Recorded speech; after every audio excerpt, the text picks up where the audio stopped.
Morning children, welcome back in your civics class and I hope that you all are fit and fine. बच्चों मैं ये भी आशा करती हूँ कि आप वीडियो देख रहे होंगे और साथ वीडियो देखने के साथ साथ आप अपनी पढ़ाई भी कर रहे होंगे, अपनी नोट्स भी बना रहे होंगे। और बच्चों जैसा कि हमने रिवाइज सिलेबस का पीडीएफ आपको हमने भेज दिया है, तो बच्चों आप उस पीडीएफ फाइल को प्लीज़ डाउनलोड कर लीजिएगा और कहीं सेव कर लीजिएगा और कहीं आप इसको लिख लीजिएगा अपने रिवाइज सिलेबस को, ताकि आपके पास वो सिलेबस जो है वो रह सके, सेव रह सके। तो बच्चों हमने जो है हम जैसे कि आगे बढ़ने से पहले हमको जैसे कि हम लोग जो है वो नागरिक शास्त्र के चैप्टर जो हम लोग पढ़ रहे हैं वो लोकतंत्र क्या और लोकतंत्र क्यों, हम ये चैप्टर पढ़ रहे हैं। लगभग हम इसके सारे शीर्षकों को हमने जो है वो हम पढ़ चुके हैं, हम इस पर डिस्कशन और चर्चा कर चुके हैं बच्चों। तो हम अब इसके आखिरी सेक्शन में जो है वो हम आ गए हैं और इसके लास्ट सेक्शन में जो शीर्षक है वो आपका है कि लोकतंत्र का वृहत्तर अर्थ। इसका जो लोकतंत्र का वृहत्तर अर्थ, ये आपका जो है हम आखिरी आपका जो टॉपिक है वो ये है लोकतंत्र का वृहत्तर अर्थ। नाउ बच्चों, लेकिन इस टॉपिक के शीर्षक को पढ़ने से पहले बच्चों हम जो है उन पॉइंट्स को एक बार फिर संक्षेप में ब्रीफली हम थोड़ा सा रिवाइज कर लेते हैं, जिसको हमने पिछले लेक्चर में पढ़ा था। सो let's have a quick look over those points which we have discussed earlier in our lecture. हम अपने पिछले लेक्चर में जो हमने जो शीर्षक के बारे में डिस्कशन किया था, उनके कुछ इम्पॉर्टेंट पॉइंट्स को संक्षेप में जो है एक बार हम उसको रिवाइज कर लेते हैं। बच्चों हमने पिछले लेक्चर में लोकतंत्र क्यों और लोकतंत्र क्या, इस पार्ट का हमने पढ़ा था कि लोकतंत्र के गुण और उनके पक्ष में जो पॉइंट्स पढ़े थे, हमने पक्ष में तर्क के और पढ़े थे और तर्क पर चर्चा की थी, और हमने साथ साथ लोकतंत्र के दोष और उसके विपक्ष में जो पॉइंट्स थे, तर्क थे, उन पर भी हमने चर्चा या हमने पढ़ा था। बच्चों हमने लोकतंत्र के गुण और उसके पक्ष के तर्क पे जो पॉइंट्स पढ़े थे वो कौन से पॉइंट्स थे। पहला पॉइंट्स हमने पढ़ा था कि लोकतंत्र जनमत पर आधारित शासन है और लोकतंत्र लोकप्रिय और स्थायी शासन है और समानता और स्वतंत्रता का पोषक है, जन कल्याण का पोषक है और स्वतंत्रता और समानता का पोषक है, स्रोत है और जन कल्याण का पोषक है। लोकतंत्र जो है लोकतंत्र एक राजनीतिक जागृति उत्पन्न करने में भी सहायक होता है इसमें, और राष्ट्रीयता और देश भावना की जो एक विकास होता है वो जो है वो लोकतंत्र में प्रणाली में देखा जा सकता है। और नैतिक और मानवीय महत्व भी एक गुण है और राजनीतिक और सामाजिक क्रांति का कोई भय नहीं होता है लोकतंत्र में, क्योंकि लोकतंत्र जनता द्वारा जनता पर आधारित, यानी जनता की सरकार होती है, इसमें जनता की भागीदारी होती है, इसलिए इसमें कोई राजनीतिक और सामाजिक क्रांति का कोई भय नहीं होता है। तो बच्चों हमने इन सब पॉइंट्स के बारे में डिस्कशन किया था, इसके गुण के बारे में। अब बच्चों हमने इसके दोष और विपक्ष के बारे में भी हमने डिस्कशन किया था, हमने पढ़ा था। हमने पहला था कि इसके गुण क्या है, यानी अगर इसके लोकतंत्र प्रणाली के अगर गुण और पक्ष में अगर तर्क रखे गए हैं तो इसके विपक्ष और इसके दोष के में भी तर्क रखा गया है। आलोचकों ने जो है इसके विपक्ष में भी उन्होंने अपने तर्क रखे, अपनी जो है वो बातें कही हैं। वो कौन कौन से तर्क थे जो आलोचकों ने लोकतंत्र के विपक्ष में कहा। पहला था आपका इसमें कि इस लोकतंत्र में अयोग्यों की पूजा की जाती है, यानी इनएफिशिएंट शासकों की पूजा की जाती है। दूसरा था आपका साहित्य कला एवं संस्कृति का विरोधी। आपका दूसरा है कि साहित्य कला एवं संस्कृति का विरोधी लोकतंत्र को आलोचकों ने माना है। तीसरा आपका था कि दलगत बुराइयां, यानी लोकतंत्र में दलगत बुराइयों का भी संचालन होता है या दलगत बुराइयों को भी देखा जा सकता है। ये आलोचकों का तीसरा मत था, अगला तर्क था। और हमने अगला पढ़ा था कि समय और धन का अपव्यय होना, wastage of money and time, ये भी आलोचकों का जो है इसके विपक्ष में उन्होंने ये तर्क दिया। और फिर है कि धनवानों की प्रबलता, लोकतंत्र में धनवानों की प्रबलता देखी जा सकती है, आलोचकों का ये मत था। और फिर यह अनउत्तरदायी शासन था और ये कोरा आदर्शवाद है, इसमें कोई भी आदर्शवाद जो है वो टिका नहीं होता लोकतंत्र प्रणाली में जो है, क्योंकि इसमें व्यवहारिक पक्ष पर बिल्कुल ध्यान नहीं दिया जाता है और इसमें समानता जैसे सिद्धांतों की बात नहीं होती है। इसमें समानता जैसे सिद्धांतों पे ये बात तो होती है, ये समानता के सिद्धांतों पे आधारित होती है, लेकिन परंतु व्यवहार में ये समानता जो है वो नहीं दिखती है। ये आलोचकों का मत था, विपक्ष में उनके तर्क थे। और लास्ट में हमने पढ़ा था कि ये अंधभक्ति का जो है, इसमें जनता जो है वो अंधभक्ति भी देखी जा सकती है जनता की, कि जनता कभी कभी अपनी मूर्खता से जो है एक ऐसे नेता की पूजा करने लगते हैं जो अपना स्वार्थ सिद्ध करने में लगे रहते हैं। तो बच्चों ये सारे पॉइंट जो है हमने पिछले लेक्चर में जो है वो डिस्कशन किया था, यानी डेमोक्रेसी क्या, यानी लोकतंत्र के गुण पक्ष, यानी उसके पहले पॉइंट क्या था, हम एक बार आपको रिवाइज कर देते हैं कि उसका पहला पॉइंट था ये था कि जनमत पे आधारित जो है वो शासन ये था, और दूसरा था कि लोकप्रिय एवं स्थायी शासन, समानता और स्वतंत्रता का पोषक, जन कल्याण का पोषक, और राजनीतिक जागृति लोकतंत्र सत्ता में देखी जा सकती है, और राष्ट्रीयता और देशभक्ति की भावना का विकास लोकतंत्र में देखा जा सकता है, और नैतिक मानवीय तत्व भी इसमें प्रस्तुत किए जा सकते हैं या प्रस्तुत रहते हैं या निहित रहते हैं, और राजनीतिक और सामाजिक क्रांति का इसमें कोई भय नहीं होता है। ये आपके पक्ष में तर्क थे। अब आलोचकों ने इसके विपक्ष में भी अपने मत रखे।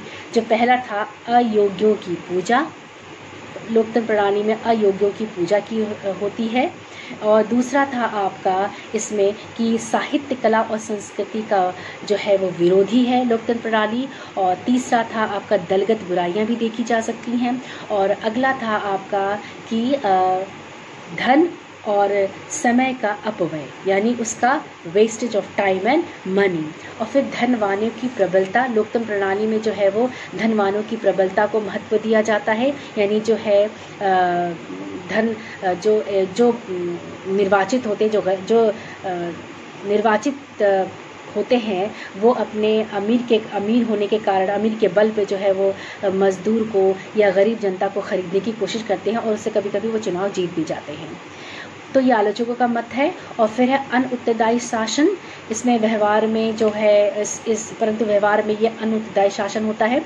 दूसरा है कि कोरा आदर्शवाद, हालांकि लोकतंत्र पे जो है इसमें ये जो है ये कोरे आदर्शवाद पे आधारित है, क्योंकि ये व्यवहार में जो है इसके आदर्श व्यवहार पक्ष पर इस पे ध्यान नहीं दिया जाता है।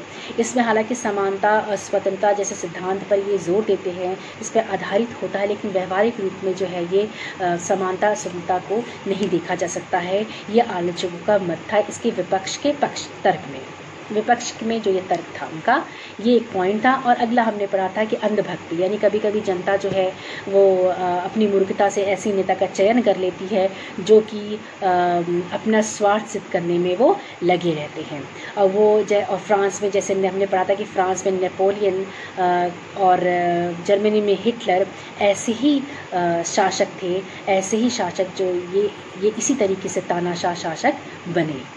तो बच्चों हमने पक्ष और विपक्ष में जो है हमने डिस्कशन किया था। तो बच्चों लोकतंत्र के पक्ष और विपक्ष की विवेचना करने के बाद, उस पर डिस्कशन करने के बाद, अगर हम इसकी पक्ष की बात करते हैं तो हम इसके पक्ष के अगर पॉइंट्स को अगर याद रखें या इसकी बात करें तो हम ये कह सकते हैं कि लोकतंत्र प्रणाली से अच्छा कोई या सर्वोत्तम प्रणाली जो है सरकार की कोई नहीं हो सकती, अन्य जो है कोई प्रणाली नहीं हो सकती है। लेकिन अगर हम इसके विपक्ष की बात करें, अगर हम इसके दोषों की बात करें तो हम उस दोष के आधार पे हम ये कह सकते हैं कि लोकतंत्र प्रणाली में भी कुछ कमज़ोरियां हैं, कुछ चुनौतियां हैं, उसमें भी कुछ कमियां हैं, और इसी कारणवश शायद में भी कि लोकतंत्र प्रणाली जो है आजकल भ्रष्टाचार और गरीबी भ्रष्टाचार मिटाने में जो है वो असमर्थ रही है या असफल रही है। तो हम पक्ष और विपक्ष के आधार पर इस चर्चा के पे हम एक तरफ हम ये कह सकते हैं कि अगर हम पक्ष की बात कर रहे हैं, दोष की गुण की बात कर रहे हैं, तो ये लोकतंत्र प्रणाली जो है वो सर्वोच्च और सर्वोत्तम प्रणाली के रूप में मानी जा सकती है। और अगर हम विपक्ष की या दोष की बात करते हैं तो इसमें भी कुछ चुनौतियाँ हैं, कुछ कमियाँ हैं, कुछ जो है आपकी कुछ समस्याओं से ये ग्रसित है। तो और लोकतंत्र में भी अनेक गलतियाँ होती हैं और शायद इसी वजह से, इसी कारणवश जो है वो लोकतंत्र प्रणाली जो है भ्रष्टाचार और गरीबी जैसी जो बुराइयों को मिटाने में लोकतंत्र प्रणाली जो है वो असफल रही है या असमर्थ रही है। तो बच्चों, इसके बाद हम जो है हम डिस्कशन करेंगे कि सर्वोच्च शासन के रूप में लोकतंत्र। तो बच्चों, सभी बाधाओं के बावजूद भी, सारी गलतियों, सारी कमियों के बावजूद भी लोकतंत्र आजकल वर्तमान युग में, जो जैसा कि हम पहले भी ये चर्चा कर चुके हैं कि वर्तमान में विश्व के बहुत सारे देश जो हैं वो लोकतंत्र प्रणाली को अपना रहे हैं, उसको स्थापित करने में वो अग्रसर हैं, प्रयत्नशील हैं। तो बच्चों, अगर हम बात कर रहे हैं लोकतंत्र प्रणाली एक सर्वोत्तम शासन के रूप में लोकतंत्र, तो हम ये कह सकते हैं तमाम बाधाओं, रुकावटें, कमज़ोरी और गलतियाँ या इसकी जो कमियों की बावजूद भी जो है वो लोकतंत्र प्रणाली जो है वो सर्वोत्तम प्रणाली मानी गई है। तो इसके कुछ रीजंस भी हैं, इसके कुछ कारण है कि इसका मुख्य कारण है कि लोकतंत्र एक उत्तरदायी जो है वो शासन है, सही निर्णय लेने की इसमें क्षमता है और मतभेदों और संघर्षों को दूर करने की इसमें कला है, इसमें कैपेसिटी है और इसमें गलतियों को ठीक भी किया जा सकता है, क्योंकि इसमें जो है अपॉर्चुनिटीज़ और अवसर जो है वो दिए जाते हैं, अवसर प्रदान करने की जो है वो इसमें अवसर प्रदान किए जाते हैं बच्चों, समान अवसर प्राप्त होता है प्रतिनिधियों को। तो समाज के विभिन्न समूह जो हैं उनको समान अवसर प्राप्त होता है, प्रतिनिधियों को समान अवसर मिलते हैं, प्रदान होते हैं उनको, तो उसकी गलतियां भी सुधारी जा सकती हैं। और इसमें जो है लोकतंत्र अपने सम्मान की परवाह किए बिना भी नागरिकों की गरिमा को जो है वो बरकरार रखता है, उसको स्थापित रखता है, उसको जो है वो बढ़ाने की वो कोशिश करता रहता है, उसकी चेष्टा करता रहता है। तो इसलिए जो है हम कह सकते हैं कि इन तथ्यों के आधार पर, इन कथनों के आधार पर हम ये कह सकते हैं कि सर्वोच्च शासन जो है वो लोकतंत्र प्रणाली को कहा जा सकता है, यानी लोकतंत्र प्रणाली सर्वोच्च शासन के रूप में जो है वो देखा जा सकता है। तो बच्चों, और इस तरीके से हम लोकतंत्र प्रणाली को उत्तम और सर्वोपरि मान सकते हैं। और आज के वर्तमान युग में बहुत सारे ऐसे देश हैं विश्व के जो कि लोकतंत्र प्रणाली को अपना रहे हैं और जो अपना चुके हैं, जहाँ पे स्थापित हो चुका है, उन्होंने बड़े लंबे संघर्ष के बाद जो है लोकतंत्र प्रणाली को स्थापित किया है अपने देशों में। बच्चों, अगला आपका टॉपिक है कि लोकतंत्र का वृहत्तर अर्थ।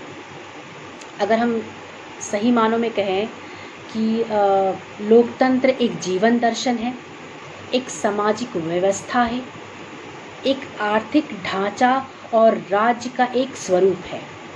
इस बारे में हमने पहले भी चर्चा किया था कि अगर लोकतंत्र का सही अर्थ जो है उपयुक्त कथनों में जो अभी हमने डिस्कशन किया है, उसके बेस पे, उसके आधार पे हम ये कह सकते हैं ना कि लोकतंत्र एक जीवन दर्शन है, एक आर्थिक व्यवस्था है, एक सामाजिक व्यवस्था है, एक आर्थिक ढांचा है, एक राज्य का एक स्वरूप है। और जिसमें हम ये कह सकते हैं ना कि लोकतंत्र का सही अर्थ जो है वो इस प्रकार है। इन कथनों के आधार पर हम लोकतंत्र की परिभाषा को इस प्रकार भी परिभाषित कर सकते हैं कि ये एक ऐसी सामाजिक शासन व्यवस्था है, ये एक सामाजिक व्यवस्था का सिद्धांत है और एक विशेष प्रकार की मनोवृत्ति है और यह एक आर्थिक आदर्श है। अब आप देख सकते हैं कि इस परिभाषा में सामाजिक, आर्थिक, मनोवृत्ति और आदर्श, ये सारे जो पॉइंट्स हैं, ये सारे जो शब्द हैं, वो लोकतंत्र प्रणाली को परिभाषित करने के लिए उपयोग किए गए हैं। तो हम ये कह सकते हैं बच्चों कि लोकतंत्र प्रणाली में आर्थिक समानता, सामाजिक समानता, राजनीतिक समानता सब देखी जा सकती है। इसीलिए विश्व के बहुत सारे ऐसे देश हैं जो इस प्रणाली को अपना रहे हैं, जो इस प्रणाली को जो है वो समझ रहे हैं और स्थापित कर रहे हैं, क्योंकि इसका जो पर्सपेक्टिव है, जो इसका कॉन्सेप्ट है, जो इसका बेहतर अर्थ है, वो बहुत ही व्यापक है, व्यापक होता जा रहा है। क्योंकि इसकी सबसे बड़ी जो क्वालिटी है, जो सबसे बड़ा गुण है, वो है जनमत पर आधारित, यानी जनता पर आधारित, यानी जनता की भागीदारी होना इसका सबसे बड़ा जो है वो प्लस पॉइंट है। तो हम कह सकते हैं बच्चों की लोकतंत्र जो है एक ऐसी शासन व्यवस्था है जिसमें जनता की भागीदारी होती है, और ये एक विशेष प्रकार की मनोवृत्ति है, ये एक आर्थिक आदर्श का स्वरूप है, ये एक सामाजिक समानता का स्वरूप है, ये एक राजनीतिक समानता का स्वरूप है, ये एक आर्थिक समानता का रूप है। तो इस प्रकार हम इसके अर्थ को इस तरह से स्पष्ट रूप से हम समझ सकते हैं। अब बच्चों, अब हम अगर बात कर रहे हैं लोकतंत्र की, तो हम लास्ट सेक्शन में अब हम अपने इस चैप्टर में आ गए हैं, और इसका लास्ट शीर्षक आपका ये है कि लोकतंत्र की सफलता की शर्तें। बच्चों, लोकतंत्र सरकार एक सर्वोत्तम रूप है, जैसा कि हम पहले भी डिस्कशन कर चुके हैं, परंतु इस प्रकार की सरकार प्रत्येक देश में सफल नहीं हो सकती है। इसकी सफलता के लिए इसको अनुकूल वातावरण की ज़रूरत होती है।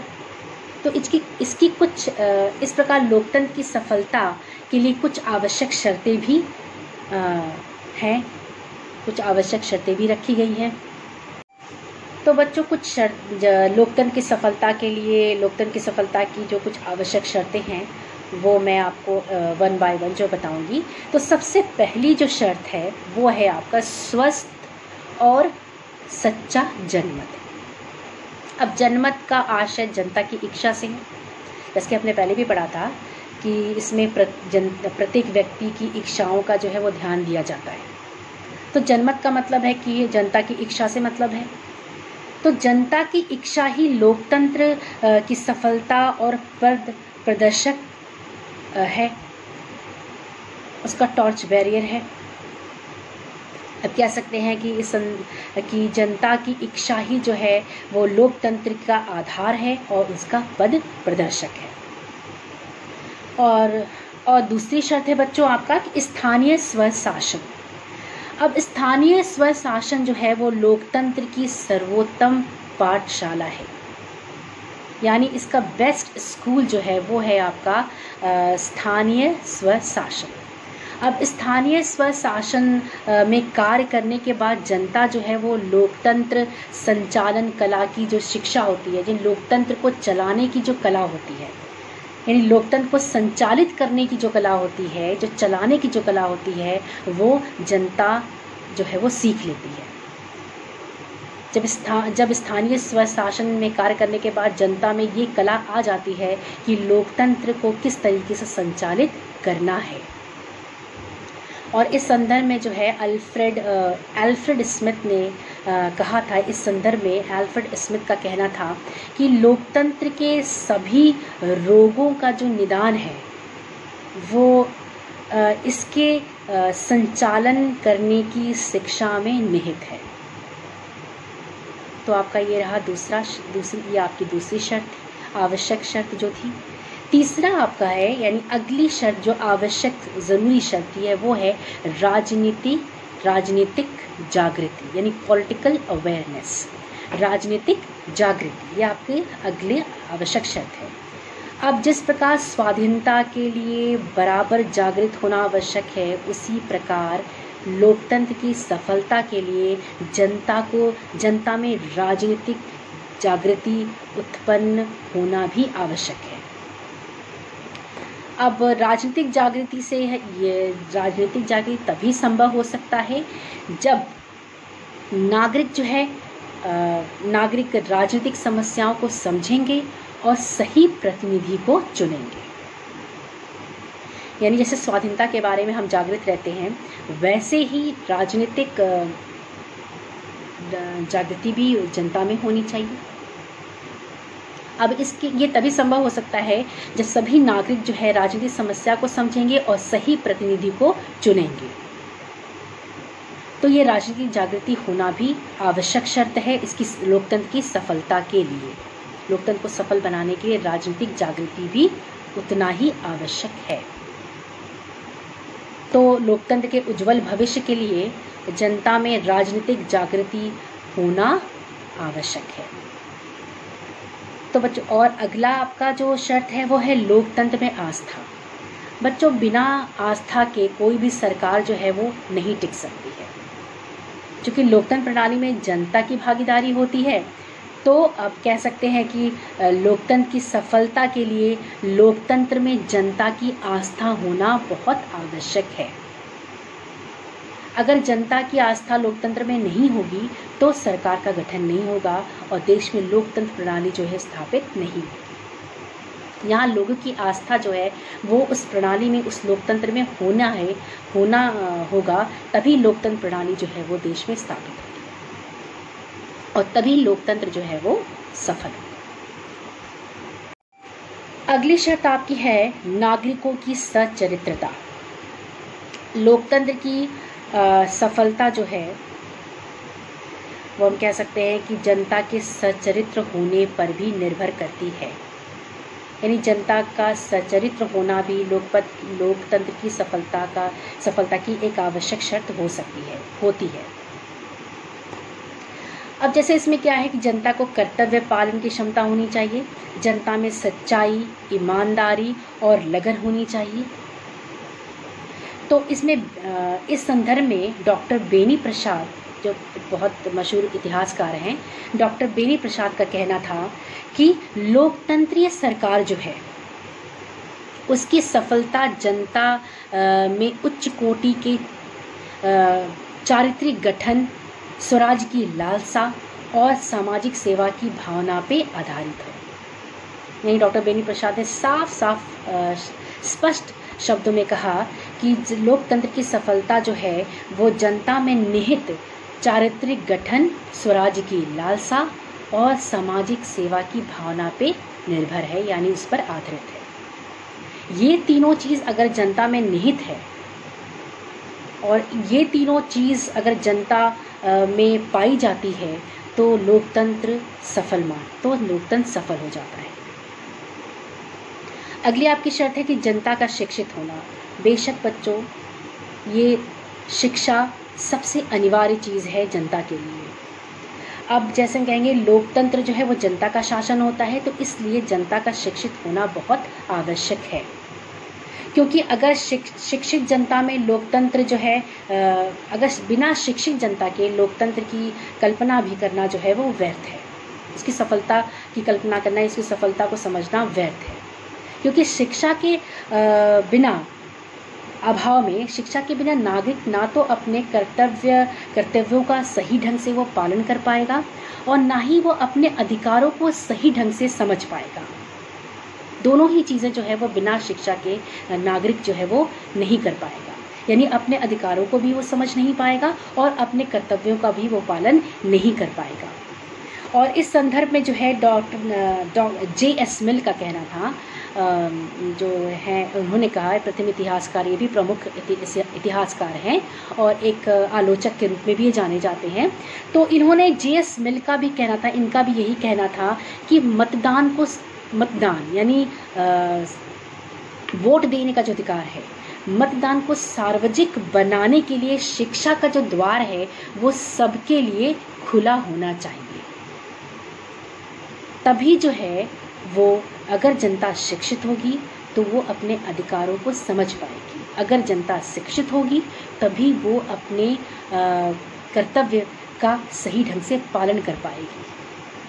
और अगर जनता अशिक्षित होगी तो वो अपने कर्तव्यों का पालन ठीक से नहीं कर पाएगी, अपने अधिकारों को भी समझ नहीं पाएगी और वो अपना नहीं पाएगी।